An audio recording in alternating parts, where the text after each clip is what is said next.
We do know that Maruti Suzuki is the biggest automaker in India when it comes to four-wheelers, but even for them, the Dzire remains a surprise hit.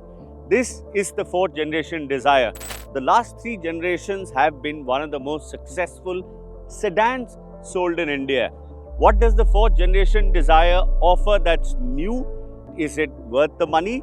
Is it worth your time? Well, we find out in today's video.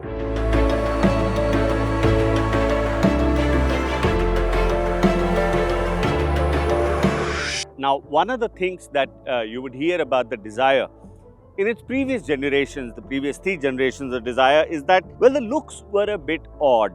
You have to understand, when you design something that's sub 4 meter and you still try and give it as much room as possible, the proportions of the design can be a bit off. But with the fourth generation Dzire, Maruti Suzuki has completely changed that. I love how the front end looks. The LED headlights are very Audi-esque. I mean, it looks good. It's a good-looking car. Balanced design. The boot doesn't look odd. Again, decently shaped sides. You've got a strong character line that's running from head to toe. You've got a boot spoiler on it. You've got LED tail lights that have a very visual signature. You've got 15-inch alloy wheels. And, well, I would probably say that you need a slightly wider tire to give it even better aspects, but I would think designers at Maruti Suzuki have done a really good job with the Dzire. In profile especially, that's where the oddest sort of view was of the past three cars. This one is balanced, it's very well designed, and I think it looks really good for what it is.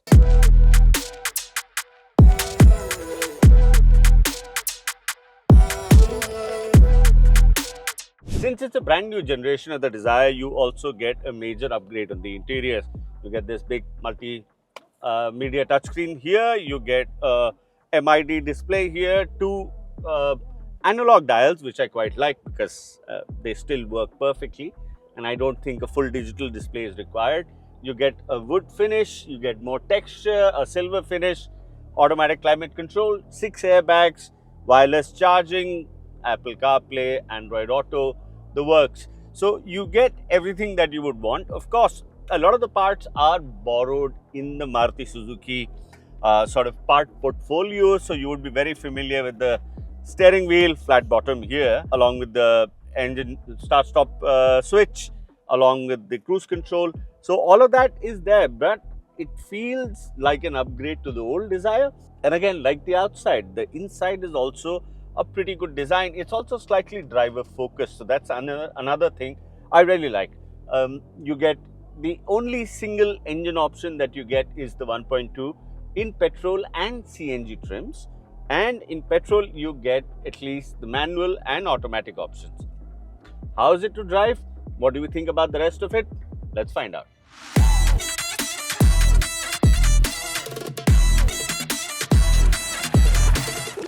So we come to the meat of discussion about the new Dzire. How does it drive? Well, I have to say it's based on the Swift platform, and I will say very honestly, I found the new Swift to be quite a fantastic car to drive, and the Dzire only builds on it. There are a couple of points that you sort of really notice when you're driving the Dzire. One, the NVH levels, harshness, the lack of vibrations and stuff is really good, which is considerable considering the fact that it's powered by a 1.2 liter 3-cylinder petrol engine, 80 horsepower, 112 Nm, available in both petrol and CNG variants. Also, like I said earlier, available with both manual and automatic gearboxes. We're only driving the manual today. The 5-speed manual shifts really well. It's a really short shifts. Clutch action is very nice, and I have to say, despite being a 3-cylinder, the engine is really impressive. It's very smooth, and I love the rasp it makes at higher revs, and the platform is also really stable. So it's great fun to throw around. But what I've seen, at least from the last Dzire or the past couple of generations, is that the suspension setup has also been sorted out really well. So bad roads, good roads, high speed stability, all of that is not a problem at all. The steering is really direct. It's got good feel, and overall it just feels like one of those old-fashioned analog cars to drive that really engage you. The seats are really nice. They're well bolstered. They're very comfortable. Driving position. The A pillars are not too big, so visibility is not an issue. The mirrors are actually quite small for current standards, which make for, well, they provide great visibility. Also, it reduces the wind noise at high speeds. We've been seated in the back seat. We've seen the boot space. I would say that the new Dzire is actually the only sort of issue against the Dzire. A lot of people would sort of associate it with commercial vehicles. Other than that, the new Dzire is actually a completely new book in Maruti's sort of playbook.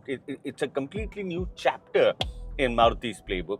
And what they've created is a sufficient package which I think is going to be another sales hit for them. Now, the bigger question is, what will it be priced at? Well, that's something we'll know on the 11th. You'll probably see this video on the 12th.